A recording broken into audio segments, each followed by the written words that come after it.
My family isn't very big. There's just my son and me. I'm a single parent. For the last 10 years, I've been concentrating on looking after my son James, who's now 14. But now I've met someone special, and we've just got engaged. My fiancé has 4 kids of his own, and we're going to get married in July. James is really excited about it. He's looking forward to having brothers and sisters in his new step-family. We live as one big extended family. There are 7 of us in our household. Besides my husband and me and our children, there's my aunt and 2 of my cousins. I stay at home and care for my mother because she's quite old and can't look after herself. Obviously, we suffer from a lack of space in the house, but we all get on well. 1. Firstly, I am going to talk about the role of the parent. Secondly, I'll discuss the role of the child. And lastly, we'll look at the family unit as a whole. 2. Parenting is a difficult job because no 2 children are ever the same. 3. Families are important because they form the basis for socialization. Additionally, they educate and protect the next generation. 4. The family structure has varied greatly over time. That is, different times have had different views of what a traditional family structure is. 5. Many argue that less traditional structures are not as effective. However, there is little evidence to support this. 6. Many people are having families later in life. Consequently, the rise in the number of single people may only be temporary. 7. Families in other parts of the world differ from the Western norm. For instance, in some cultures, having multiple husbands or wives is the norm. 8. Although there are many arguments for trying to keep the traditional family structure strong, I feel the key issue is the economic necessity of having a normal family structure. As we have seen, changes in the structure of the family are constantly occurring. Extended to nuclear, patrifocal to a more equal footing between the sexes, and dual parenting to single parenting. However, a recent phenomenon in the UK, which is changing the traditional family, is the increasing number of adults who continue to live with their parents until their 30s or sometimes even their 40s. The UK has traditionally been a society where offspring leave the family home in their late teens or early 20s to set up their own home and families. But in the last 25 years, this has decreased. Official statistics released by the Office of National Statistics show that today 10% of men in their early 30s still live with their parents. This compares with 5% of women in this age range. The reasons for this are complex and varied. It cannot be denied that some people are choosing to stay at home. Living with parents can be an easy option. Food is provided, heating and electricity are paid for, and rent, if any, is minimal. However, a third of those surveyed claimed they are living with their parents because it is too difficult to get on the property ladder. House prices in the last few decades have risen dramatically. Property is now 5 times the average annual salary, whereas it was only 3 times the average annual wage in the 1980s. This fact, coupled with high unemployment amongst young people, makes it virtually impossible for a single person to buy a home or even rent. The number of students going on to higher education has also been steadily increasing. Many of these students return home after finishing their studies as a result of the student debt they have accumulated. It can take many years to pay this off, and if the burden of rent or a mortgage is added to that, it can be just too much for a young adult's pocket. However, help is now at hand. The government is tackling some of the problems that cause people to remain with their parents with a new scheme, the Affordable Housing Scheme. This aims to help people part buy a house or flat by making housing more affordable for first-time buyers and possibly taking the strain away from elderly parents. The family is a topic which we will look at in great detail this term. For sociologists, the family is often seen as the beginning of socialization. Indeed, it is the seed of society itself. In recent decades, many old people have no longer been able to rely on their offspring for support, which was common 50 years ago. Many children are brought up by only one parent, something virtually unheard of before the 1960s. We can certainly say that during the last half-century, we have seen an enormous change in traditional family structures. The extended family lasted well into the early 1900s, and this kind of strong family unit was essential due to property ownership. Housing often was scarce, and it was necessary for people to live with parents and take over the property when their parents died. Of course, people still benefit from their family line. Still today, people generally inherit any money that their mother or father might have. In the UK, the last 50 years has also seen a decrease in the number of offspring parents have. Whereas in the 1950s, only 10% of offspring were only children. This number has risen. Nowadays, this is the case for just over a third of children. In Victorian times, the upper classes made up less than 3% of the entire population of Britain. Yet this class held more than 90% of the country's wealth. This shows the massive gap there was between rich and poor, a gap which has shrunk considerably in the last century. Today, we're going to look at the wide differences in family life between rich and poor in Victorian times. Let's begin with the upper classes. The upper classes of the Victorian period were generally the nobility or the clergy. Most of their servants were very poorly paid, but were always accommodated within the homes of upper-class Victorian families, so they didn't have to pay for accommodation, food, and often clothing. The money which they did earn, they normally sent home to their families. Many Victorian servants came from the countryside, where the effects of the Industrial Revolution had resulted in job losses. Amongst these servants were cooks, housemaids, stable hands and butlers. The family would also employ a nanny, who, although employed by the family, was not traditionally seen as a servant. A nanny's primary role was to care for the children. She was responsible for teaching the children how to behave, looking after them when they were ill, and instilling discipline into them. Nannies did not, however, educate the children. Generally, children from wealthy families did not attend school outside the family home. Tutors would come to the house to do this, and although on occasion mothers taught their children to read and fathers gave their children some instruction in Latin, this was not a common occurrence. Now, the Victorian upper classes had the reputation of being quite cruel, but this wasn't always the case. They were also quite charitable. Ragged schools were set up with funding from the upper classes so that poor children could have some form of education. Additionally, most Victorian parents were very proud of their children, who were often seen as prized possessions. This goes against the common idea that parents were very hard on their children. In fact, the opposite was generally the rule. However, the situation for lower class families was very different.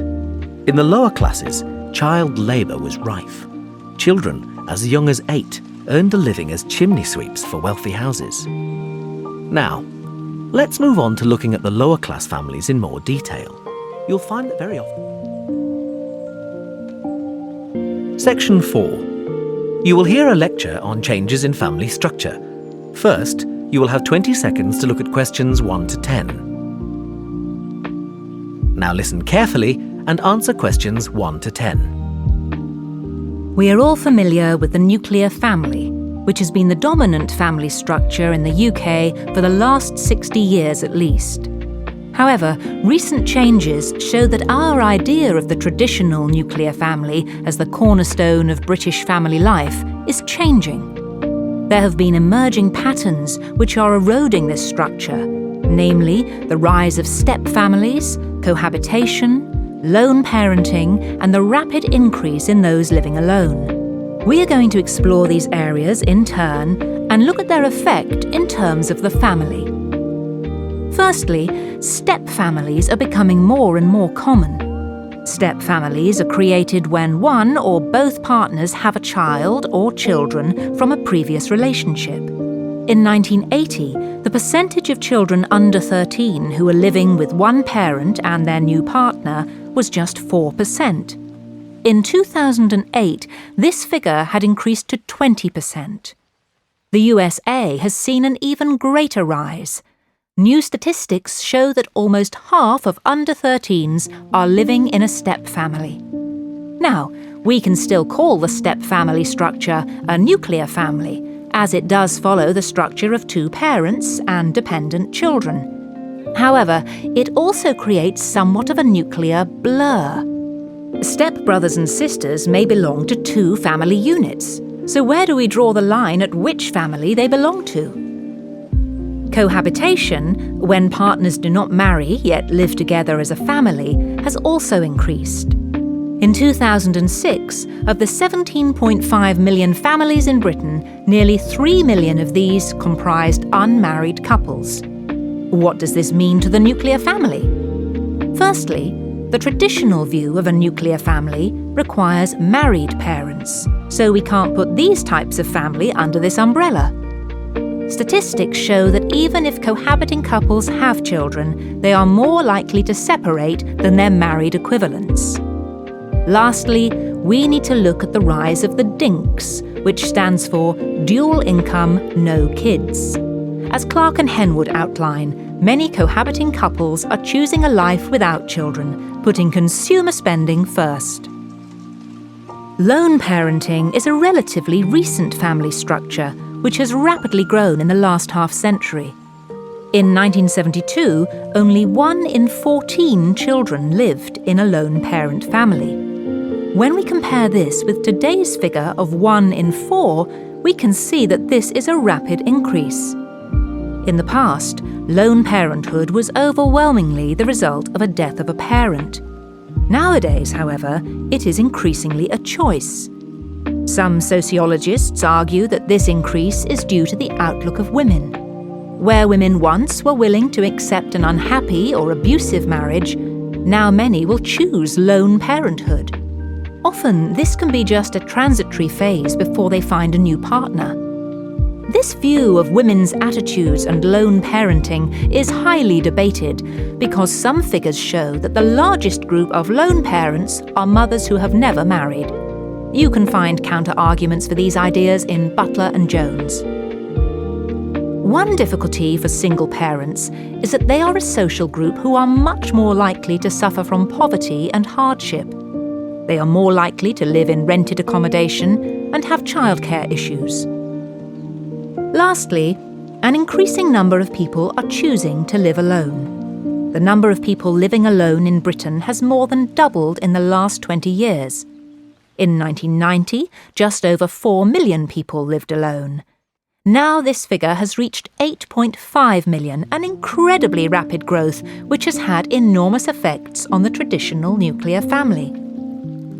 This number represents a great chunk of the population who, either by choice or necessity, are outside the traditional family unit. Some think that these changes may not help the community.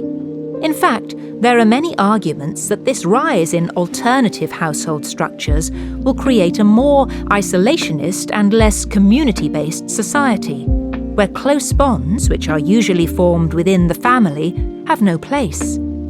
Leaving aside whether or not the housing even exists for this boom, an important factor which must be looked at is the disproportionate expense for those living on their own. By this, I mean the burden of all costs is shouldered by one wage instead of two, and of course, one person is using the energy which could be shared between a group, having a greater impact on the environment too. However, on a more positive note, people, especially women, are proving to be extremely... That is the end of the listening test. In the exam, you will have half a minute to check your answers. Hi, Dad. How are you? I'm fine, Sally. How's the course going? It's going well, actually. I'm really enjoying my math course at the moment, mainly because it's not that difficult compared to the other modules. Good. And what about the tutors? What are they like? Well, I've got 4, and they're all highly knowledgeable. But Professor Jones is my favorite. I really respond well to the way he teaches. And are your fellow students nice too? Yes. I've made lots of new friends, and everyone seems to be very hardworking. The course has lots of group work, but to be honest, this isn't really the way I like to study. I prefer to study alone. Oh, well, I suppose not everything can be perfect. I know, Dad. You're right. In fact, there is one thing I'm a bit concerned about. My statistics module. I think I might not pass it. Well, let's wait and see, shall we? There's plenty of time to improve. Don't worry about it yet, okay? Thanks, Dad. I'll try not to. A. Excuse me, can you tell me where the bank is, please? It's opposite the cinema, next to the supermarket. B.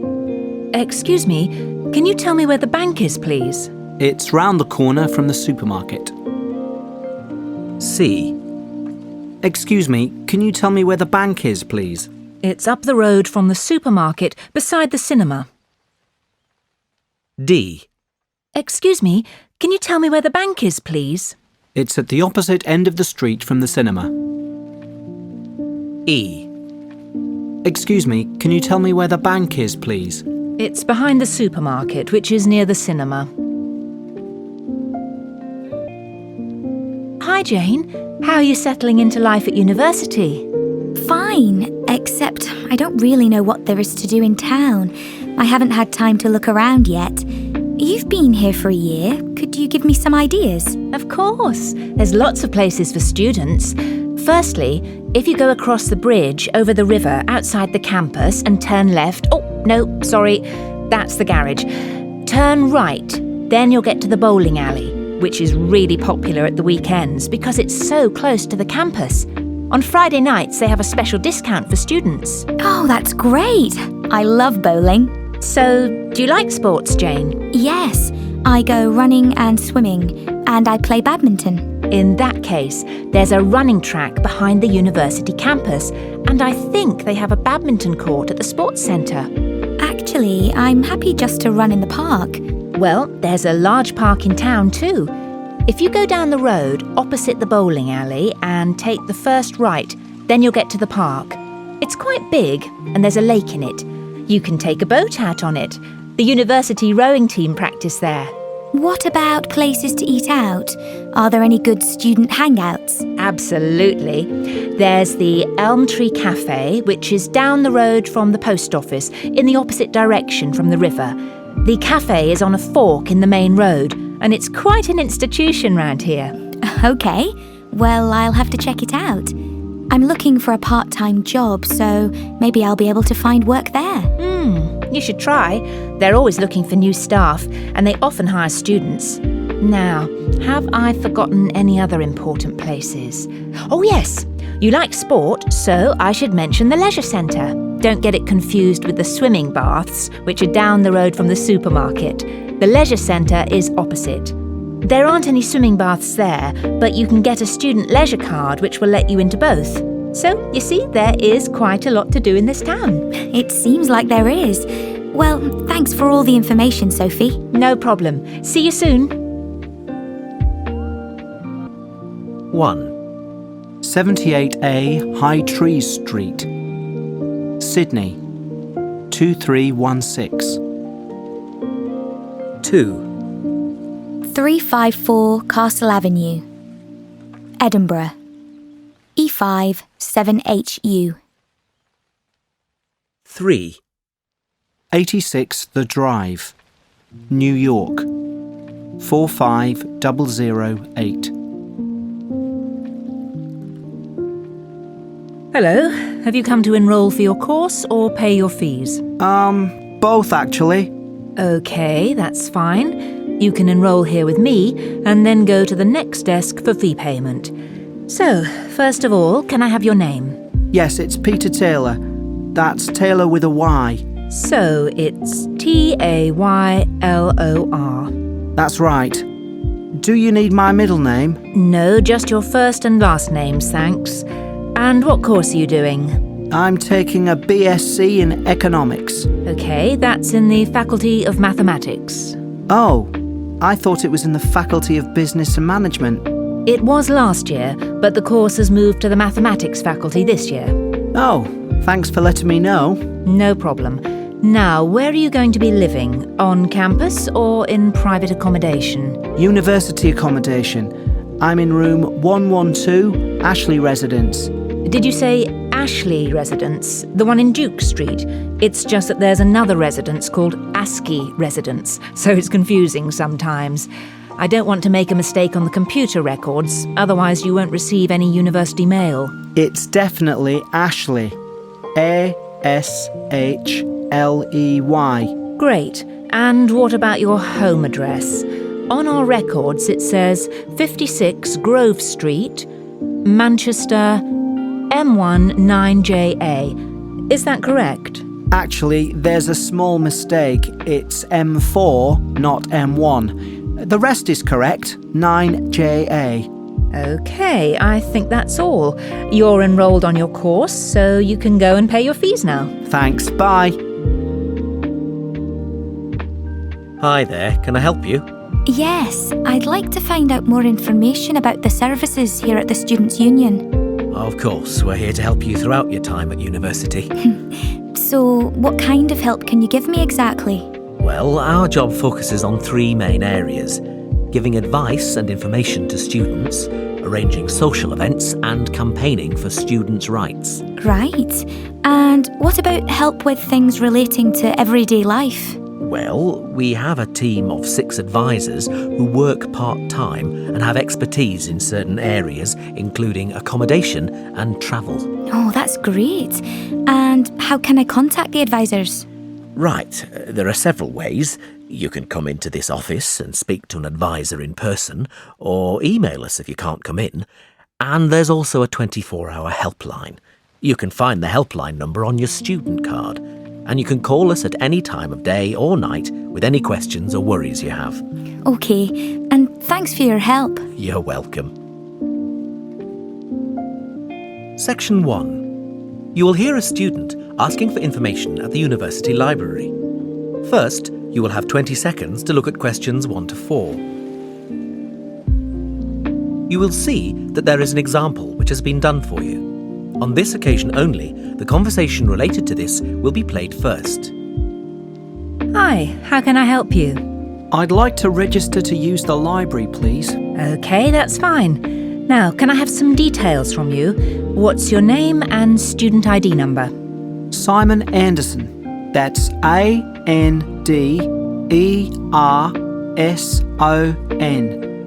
The student says that his name is Simon Anderson, so the answer on the form is Anderson.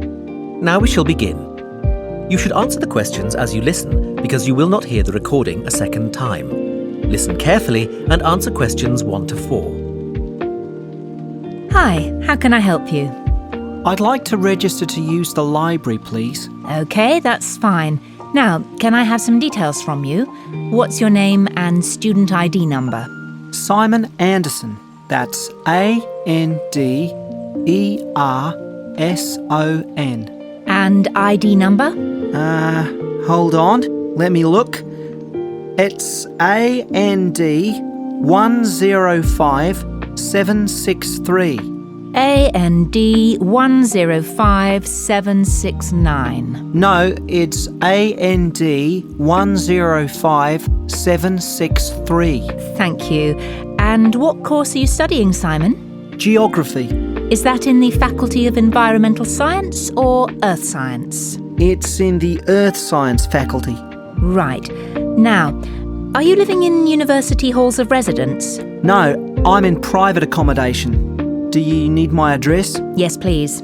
It's flat 3, 24 Lavender Gardens, London, SW12 3AG. Can you spell the street name for me? Yes, it's LAVENDER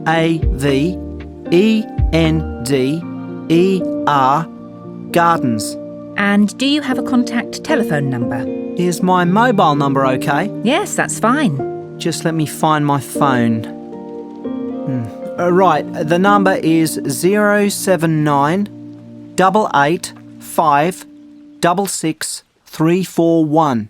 Let me just check that. 079 885 66341. So, Simon, did you have a tour of the library facilities during your induction? Unfortunately, I missed it. Could you give me a quick tour now? Before you hear the rest of the conversation, you have 20 seconds to look at questions 5 to 10. Now listen and answer questions 5 to 10.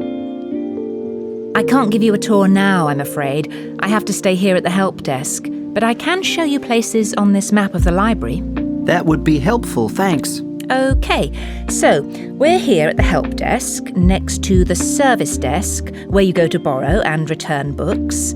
The maximum number of books you can borrow at any one time is 10. Yes, I see. Opposite the service desk is the training room, which is used by library staff to give demonstrations of the computer systems to staff and students. But the entrance is round the other side. Is the training room beside the quiet room? Yes, that's right, with the entrance round the front too. It's important to remember that all mobile phones must be switched off in this room. Of course. And what about books? Where can I find the books for my course? Good question. You're studying geography, so if you walk past the service desk, turn left and continue on past the philosophy section, you'll find the geography section. The copying facilities are on the left. Now, one more important thing is the group study room and the booking system. If you're working on a project with other students and you want to discuss things with each other, you can go to the room in the corner at the opposite end of the library from the copiers. That's the group study room. It's between the sociology section and the TV room. The group study room must be booked 48 hours in advance. Right, thanks. Can I keep this map? Actually, this is the last one I have, but I can make a copy for you. That would be great, thanks. Oh, I should also explain how you book the group study room. Oh, yes, so how do I do that? You can only book this room using the online reservation system, the same one you use to reserve books that are currently on loan. I thought it was called the online catalogue system. No, that's for searching for things in the library.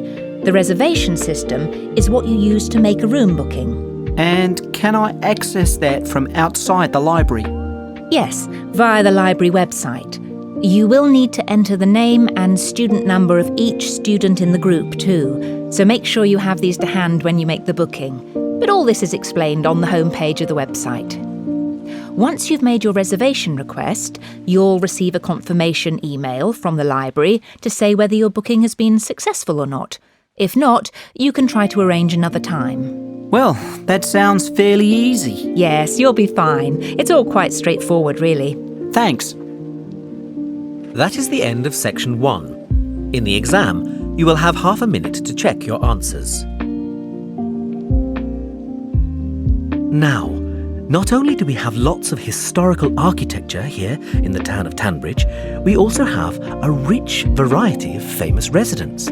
Of course, everyone has heard of the famous writers Jim Harman, Anna Collins and Ian Cheriton, or I.H. Cheriton as he is better known. And they have all lived in our small town. In fact, Anna Collins, the celebrated romance novelist, spent all her life in this town. She lived by the town square, where there is a plaque to commemorate her. She died in 1968, and you can see her gravestone in Tanbridge Cemetery. You may know Anna from her most famous work, The Pride of Angels, which won numerous awards and for which she was a runner-up for the Herald Prize in 1950. James Harman also lived here between 1975 and 1990. A best-selling horror writer, he got many of his themes for his haunting novels from this very town. He passed away a year after leaving Tanbridge, and although he isn't buried in the town, we do have a statue of him on the roundabout as you enter the town. Now, I.H. Cheriton has been the Poet Laureate for 3 years, and he lives in Tanbridge today. His home is the Red House by the river. Not only a poet, he has also written 10 novels that have topped the book sales charts.